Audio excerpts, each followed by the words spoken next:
ಒಂದು ಕಡೆ ಮೈತ್ರಿ ನಾಯಕರು ಪಾದಯಾತ್ರೆಯನ್ನು ನಡೆಸ್ತಾ ಇದ್ದಾರೆ. ಶ್ರೀರಂಗಪಟ್ಟಣ ತಲುಪಿದ್ದಾರೆ. ಇವತ್ತು ಸಂಜೆ ಅಷ್ಟೊತ್ತಿಗೆ ಮೈಸೂರು ತಲುಪ್ತಾರೆ. ಇದಕ್ಕೆ ಟಕ್ಕರ್ ಕೊಡುವ ನಿಟ್ಟಿನಲ್ಲಿ ಇವತ್ತು ಕೈಪಾಳ್ಯದ ವತಿಯಿಂದ ಜನಾಂದೋಲನ ಸಮಾವೇಶವನ್ನು ಹಮ್ಮಿಕೊಳ್ಳಲಾಗಿದೆ. ಅದು ಮೈಸೂರಿನಲ್ಲಿ ಕಾಂಗ್ರೆಸ್ ಬೃಹತ್ ಸಮಾವೇಶ ಇವತ್ತು ಬೆಳಗ್ಗೆ 11 ಗಂಟೆಗೆ ನಡೆಯುತ್ತೆ. ಸಿದ್ದರಾಮಯ್ಯ ಅವರು ತವರಿನಲ್ಲಿ ಶಕ್ತಿ ಪ್ರದರ್ಶನವನ್ನು ಮಾಡಲಿದ್ದಾರೆ. ಮಹಾರಾಜ ಗ್ರೌಂಡ್ನತ್ತ ಕಾಂಗ್ರೆಸ್ ನಾಯಕರ ದಂಡು. ಭದ್ರತೆಗೆ ಅಂತ 4,000ಕ್ಕೂ ಹೆಚ್ಚು ಪೊಲೀಸರನ್ನ ನಿಯೋಜನೆ ಕೂಡ ಮಾಡಲಾಗಿದೆ. ಒಂದು ವಿಚಾರ ಏನಂತಂದರೆ ವೀಕ್ಷಕರೇ, ಇವತ್ತು ನಾವೇನು ಗಮನಿಸ್ತಾ ಇದ್ದೀವಲ್ಲ, ಈ ಒಂದು ಜನಾಂದೋಲನ ಸಮಾವೇಶ ನಡೀತಾ ಇದೆಯಲ್ಲ, ಇದೇ ಜಾಗದಲ್ಲಿ ನಾಳೆ BJP ಸಮಾವೇಶ ಕೂಡ ನಡೆಯುತ್ತೆ. ಒಂದು ಮಾಹಿತಿ ಇದೆ ನೋಡಿ, ಅಲ್ಲಿ ಇರುವಂಥ ಸ್ಟೇಜ್ ಆಗಿರ್ಬೋದು, ಇದೇನಿದೆ ಅದನ್ನು ನಾಳೆ BJP ಅವರು ಕೂಡ ಉಪಯೋಗಿಸ್ತಾರಂತೆ.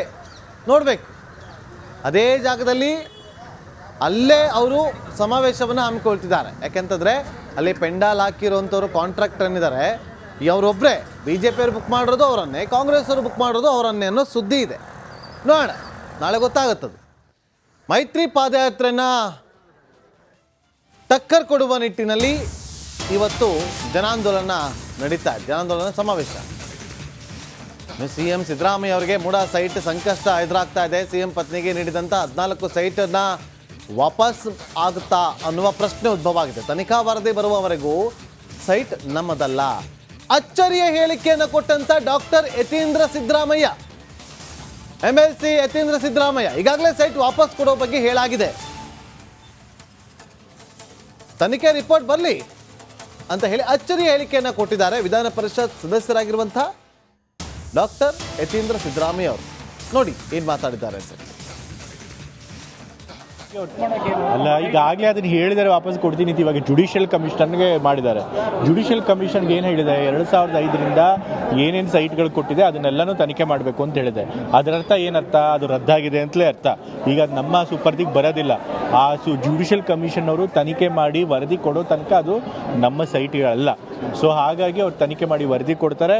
ಅವ್ರು ನಮ್ಮದು ಅಂತ ಹೇಳಿದ್ರೆ ಸೈಟ್ ನಮ್ಮದಾಗುತ್ತೆ. ಇಲ್ಲ ಅಂದರೆ ನಾವು ಕೋರ್ಟ್ಗೂ ಹೋಗಿ ನಾವು ನಮ್ಮ ನ್ಯಾಯ ದೊರಕಿಸ್ಕೊಳ್ಳೋಕೆ ನಾವೇನು ವೈಯಕ್ತಿಕವಾಗಿ ಮಾಡಬೇಕು, ಕುಟುಂಬದವರು ನಾವು ಅದನ್ನು ಮಾಡ್ತೀವಿ. ಆದರೆ ಅದನ್ನು ಅನ್ನೆಸೆಸರಿಯಾಗಿ ತಂದೆಯವ್ರು ಭ್ರಷ್ಟಾಚಾರ ಮಾಡಿದ್ದಾರೆ ಅಂತ ಬಿಂಬಿಸೋದಿದೆಯಲ್ಲ, ಅದು ಸುಳ್ಳು. ಅಂದರೆ ನಿಮ್ಮ ಮಾತಿನ ಅರ್ಥ ಈಗ ಸೈಟ್ ತಮ್ಮ ಜುಡಿಷಿಯಲ್ ಕಮಿಷನ್ ಕೊಟ್ಟು ಇನ್ನೇನು ಅರ್ಥ, 2005ರಿಂದ ಏನೇನು ಸೈಟ್ಗಳಿಗೆ ಹೋಗಿದೆ ಈ ಥರ ಮೂಡಾದಿಂದ ಕೊಟ್ಟೋದು ಅದನ್ನೆಲ್ಲನೂ ತನಿಖೆ ಮಾಡಬೇಕು ಅಂತ ಹೇಳಿದ್ದಾರೆ. ಸೊ ತನಿಖೆ ಮುಗಿದು ಅವ್ರು ವರದಿ ಕೊಡೋ ತನಕ ಆ ಸೈಟ್ ನಮ್ಮದಲ್ಲ. ಅಂದರೆ ಈ 14ಕ್ಕೆ ಸೇರಿದಂತೆ ಉಳಿದಂತೆ ಬೇರೆ ಪ್ರಕರಣದಲ್ಲಿ ಬೇರೆ ಪ್ರಕರಣಗಳಲ್ಲೂ ಕೂಡ ಹಂಗೆ ಆಗುತ್ತೆ. ಮತ್ತಷ್ಟು ಮಾಹಿತಿಯನ್ನು ಕೊಡೋದಕ್ಕೆ ನಮ್ಮ ಮೈಸೂರು ಪ್ರತಿನಿಧಿ ವಿನೋದ್ ಈಗ ಲೈವ್ನಲ್ಲಿ ಜಾಯ್ನ್ ಆಗಿದ್ದಾರೆ. ವಿನೋದ್, ಎಲ್ಲರ ಚಿತ್ತ ನೆಟ್ಟಿರೋದು ಮೂಡಾ ಹಗರಣದತ್ತ. ಇದಕ್ಕೆ ಟಕ್ಕರ್ ಕೊಡೋದಕ್ಕೆ BJP ಅವರು ಪಾದಯಾತ್ರೆಯನ್ನು ಹಮ್ಮಿಕೊಂಡಿತ್ತು. ಅದಕ್ಕೆ ಕೌಂಟರ್ ಕೊಡೋದಕ್ಕೆ ಜನಾಂದೋಲನ ಸಮಾವೇಶವನ್ನು ಹಮ್ಮಿಕೊಂಡಿದೆ ಕಾಂಗ್ರೆಸ್. ಏನಾಗ್ತಾ ಇದೆ ಮೈಸೂರಿನಲ್ಲಿ, ಮುಂದೆ ಏನಾಗಬಹುದು ಈ ವಿಚಾರವಾಗಿ ವಿನೋದ್?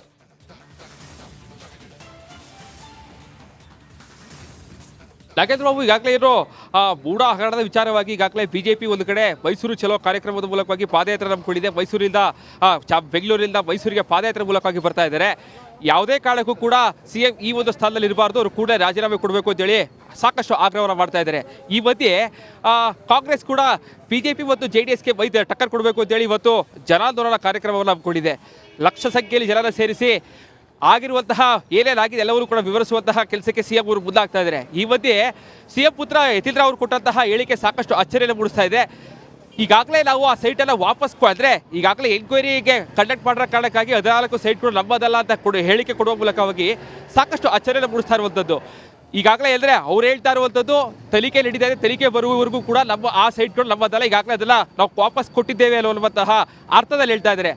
ಆ ವಾಪಸ್ ಕೊಟ್ಟರು ಅಂತಂದರೆ ಯಾವ ರೀತಿಯಾಗಿ ಅದರಲ್ಲಿ ಡಾಕ್ಯುಮೆಂಟೇಷನ್ ಆಗಿದೆಯಾ ಅಥವಾ ಕೇವಲ ತನಿಖೆ ನಡೆದು ವರದಿ ಬರೋವರೆಗೂ ಮಾತ್ರನಾ, ಇದೂ ಕೂಡ ಅವರು ಸ್ಪಷ್ಟನೆ ಕೊಡ್ತಾ ಇರುವಂಥದ್ದು. ತನಿಖೆ ಅಂದರೆ 2005ರಿಂದ ಯಾವೆಲ್ಲ ಮೂಡಾದಿಂದ ಸೈಟ್ಗಳು ಮಂಜೂರಾಗಿದೆ ಎಲ್ಲದರೂ ಕೂಡ ಈಗಾಗಲೇ ಸ್ಟೇ ಆಗಿರುವಂಥದ್ದು. ಸೊ ಹೀಗಾಗಿ ಆ ಸೈಟ್ಗಳು ನಮ್ಮದಲ್ಲ. ಸೊ ಹೀಗಾಗಿ BJP ಅವರು ಮಾಡ್ತಾ ಇರುವಂತಹ ಆರೋಪಗಳಲ್ಲಿ ಯಾವುದೇ ರೀತಿಯಾದಂತಹ ಉರುಳಿಲ್ಲ ಅಂತೇಳಿ. ಒಂದು ವೇಳೆ ಆ ಸೈಟ್ಗೆ ನಮಗೆ ಸೇರಬೇಕು ಅಂತ ವರದಿಯಲ್ಲಿ ಬಂದರೆ ನಾವು ತಗೋತೀವಿ, ಇಲ್ಲ ಅಂತಂದರೆ ಮುಂದಿನ ದಿನಗಳಲ್ಲಿ ಮತ್ತಷ್ಟು ನಾವು ಹೋರಾಟವನ್ನು ಮಾಡ್ತೀವಿ ಅಂತೇಳಿ ಒಂದು ಸಂದೇಶವನ್ನು ಕೊಡ್ತಾ ಇದ್ದಾರೆ. ಅಂದರೆ ಇವಾಗ ತನಿಖಾ ವರದಿಯಲ್ಲೂ ಕೂಡ ಆ ಸೈಟ್ಗಳು ಬೂಡಾಗೆ ಸೇರಿದ್ದು ಅಕ್ರಮವಾಗಿ ಇವರು ತೆಗೆದುಕೊಂಡಿದ್ದಾರೆ ವರದಿ ಬಂದರೂ ಕೂಡ ಅವರು ಹೈಕೋರ್ಟ್ಗೆ ಹೋಗಿ ಆ ಒಂದು ಏನೋ ಭೂಮಿಯನ್ನು ತೆಗೆದುಕೊಳ್ಳೋದಕ್ಕೂ ಕೂಡ ಅವರು ಮುನ್ಸೂಚನೆ ಕೊಡ್ತಾ ಇದ್ದಾರೆ. ಸೊ ಹೀಗಾಗಿ ಈ 14 ಸೈಟ್ಗಳು ಪಡೆದಿರೋ ವಿಚಾರ ಈಗ ರಾಜ್ಯ ರಾಜಕಾರಣದಲ್ಲಿ ದೊಡ್ಡ ಮಟ್ಟದ ಸಂಚಲನ ಸೃಷ್ಟಿ ಮಾಡಿದೆ. ಸಿಎಂ ಅವರಿಗೆ ದೊಡ್ಡ ಮಟ್ಟದ ತಲೆನೋವು ತಂದುಕೊಟ್ಟಿರುವಂಥದ್ದು. ಒಂದು ಕಡೆ ಬಿಜೆಪಿ JDS ಪಾದಯಾತ್ರೆ ಮೂಲಕವಾಗಿ ಇವತ್ತು ಮೈಸೂರಿಗೆ ಆಗಮಿಸ್ತಾ ಇದ್ದಾರೆ. ಇವತ್ತೇ ಮೈಸೂರಲ್ಲೂ ಕೂಡ ದೊಡ್ಡ ಮಟ್ಟದ ಕಾರ್ಯಕ್ರಮ ನಡೆಸಿ ಬಹಳ ಪ್ರಮುಖವಾಗಿ HD ಕುಮಾರಸ್ವಾಮಿ ಅವರ ವಿರುದ್ಧ ದೊಡ್ಡ ಮಟ್ಟದ ಅವರ ಕುಟುಂಬದ ವಿರುದ್ಧವೂ ಕೂಡ ಸಾಕಷ್ಟು ಹಗರಣಗಳ ಪಟ್ಟಿಗಳ ಬಿಡುಗಡೆ ಮಾಡುವಂತಹ ಸಾಧ್ಯತೆ ಇದೆ. ಸೊ ಹೀಗಾಗಿ ನಿನ್ನೆ CM ಸಿದ್ದರಾಮಯ್ಯವರು ಕೂಡ ನಾಳೆ ಈ ಬಗ್ಗೆ ಸಂಕ್ಷಿಪ್ತವಾಗಿ ಮಾತನಾಡ್ತಾರೆ, ಎಲ್ಲವನ್ನೂ ಕೂಡ ನಾನು ಬಿಚ್ಚಿಡ್ತೇನೆ ಮಾತುಗಳು ಹೇಳಿದರು. DK ಶಿವಕುಮಾರ್ ಅವರು ಕೂಡ ನಮ್ಮ ಬಳಿ ಸಾಕಷ್ಟು ಬತ್ತಳಿಕೆಗಳಿವೆ, ಅದೆಲ್ಲ ಕೂಡ ಒಂದೊಂದಾಗಿ ಬಿಡ್ತೇವೆ. ಸೊ ಹೀಗಾಗಿ ನಾಳೆ ಅಂದರೆ ಇವತ್ತು ನಡೆಯುವಂತಹ ವೇದಿಕೆ ಕಾರ್ಯಕ್ರಮ, ಈ ಕಾರ್ಯಕ್ರಮ ಅಕ್ಷರಶಃ ನಿಜಕ್ಕೂ ಕೂಡ HD ಕುಮಾರಸ್ವಾಮಿ ಅವರ ವಿರುದ್ಧವಾಗಿ CM ಸೇರಿದಂತೆ ಪ್ರತಿಯೊಬ್ಬ ಸಚಿವರು ಕೂಡ ವಾಗ್ದಾಳಿ ನಡೆಸುವಂತಹ ಸಾಧ್ಯತೆ ಇದೆ. ಒಂದಷ್ಟು ದಾಖಲಾತಿಗಳನ್ನು ಕೂಡ ಬಿಡುಗಡೆ ಮಾಡ್ತಾರೆ ಅನ್ನುವಂತಹ ಮಾಹಿತಿಗಳು ಕೂಡ ಲಭ್ಯ ಆಗಿದೆ. ಸೊ ಹೀಗಾಗಿ ಇವತ್ತು ನಡೆಯುವಂತಹ ಕಾರ್ಯಕ್ರಮ ಸಾಕಷ್ಟು ಕುತೂಹಲ ಮೂಡಿಸ್ತಾ ಇರುವಂಥದ್ದು. Nagendra Babu. Okay, thank you Vinod ನಿಮ್ಮೆಲ್ಲ ಮಾಹಿತಿಗಾಗಿ.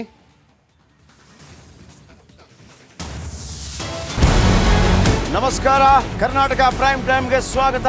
ನಾನು ಜಯಪ್ರಕಾಶ್ ಶೆಟ್ಟಿ. ಇಡೀ ಕರುನಾಡು ಇವತ್ತು ರೆಬೆಲ್ ಆಗಿ ನಿಂತಿದೆ. ಈ ಹಗರಣಗಳನ್ನು ಸದನದಲ್ಲಿ ಪ್ರಸ್ತಾಪ ಮಾಡಲು ಕೂಡ ಕಾಂಗ್ರೆಸ್ ಹಿಂದೇಟು ಹಾಕಿದ್ದೇಕೆ? ನಿಮ್ಗೆ ಸಂಬಳ ಅದಕ್ಕೆ, ನಿಮಗೆ ವಾಹನ ಅದಕ್ಕೆ, ನಿಮಗೆ ವೆಪನ್ ಅದಕ್ಕೆ, ನೀವು ಅದನ್ನು ಸರಿ ಹಿಡಬೇಕಾಗಿತ್ತು. ನೀವು ವಿದ್ಯುತ್ ಬರ ಇದೆ ಅಂತ ಹೇಳ್ತಾ ಇದ್ದೀರಿ, ಎಲ್ಲಿ ಬರ ಇದೆ ನೀವು ಹೇಳಬೇಕು. ಪಾಕಿಸ್ತಾನ್ ಆಕ್ಯುಪೈಡ್ ಕಾಶ್ಮೀರ್ ಅದು ಎಂದೆಂದಿಗೂ ನಮ್ಮದು. 40 ಮೆಷಿನ್ಗಳು ತಂದಿತ್ತು ನೋಟ್ ಎಣಿಸುವುದಕ್ಕೆ, ಅದೇ ಹಾಳಾಯಿತು. ಮಥುರಾದ ಗಲಾಟೆ ಇದೆಯಲ್ಲ, ಅದು ಸ್ಥಳೀಯವಾಗಿ ಕೂತು ಪರಿಹರಿಸಬಹುದಾದಂಥ ಕಾನೂನಿದೆ. ಗ್ಯಾರಂಟಿ ಯೋಜನೆಯಿಂದ ನಷ್ಟ ಆಗಿದೆ, ಲಾಭ ಆಗಿದೆ, ದಯವಿಟ್ಟು ಹೇಳಿ. Dawood Ibrahim most wanted criminal ಯಾವಾಗಾದ ಅಂದರೆ ಇಲ್ಲಿ ತನಕ ಭಾರತ ದೇಶದಲ್ಲಿ ಓರ್ವ ದಲಿತ ಪ್ರಧಾನಿಯಾದಂಥ ಇತಿಹಾಸವೇ ಇಲ್ಲ.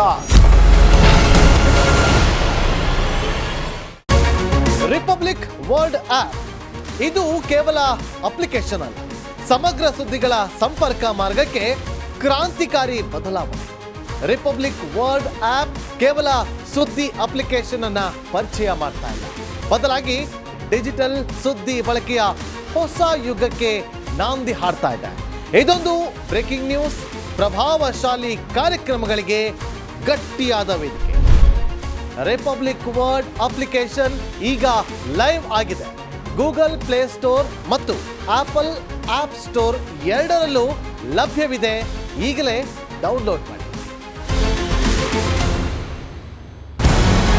ನಮಸ್ಕಾರ, ಕರ್ನಾಟಕ ಪ್ರೈಮ್ ಟೈಮ್ಗೆ ಸ್ವಾಗತ.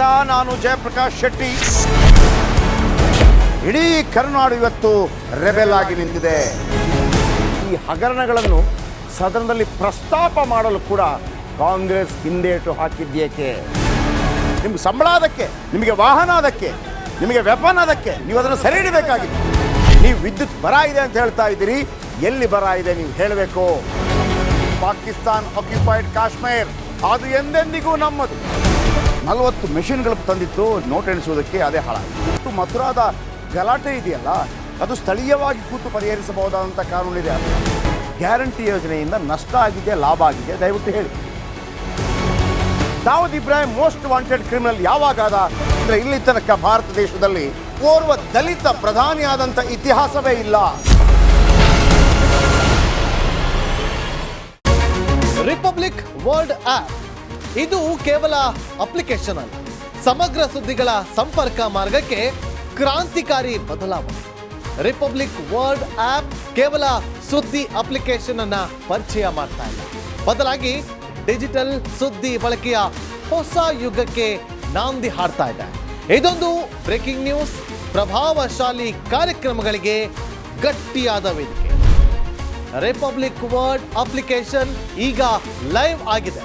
ಗೂಗಲ್ ಪ್ಲೇ ಸ್ಟೋರ್ ಮತ್ತು ಆಪಲ್ ಆಪ್ ಸ್ಟೋರ್ ಎರಡರಲ್ಲೂ ಲಭ್ಯವಿದೆ. ಈಗಲೇ ಡೌನ್ಲೋಡ್ ಮಾಡಿ.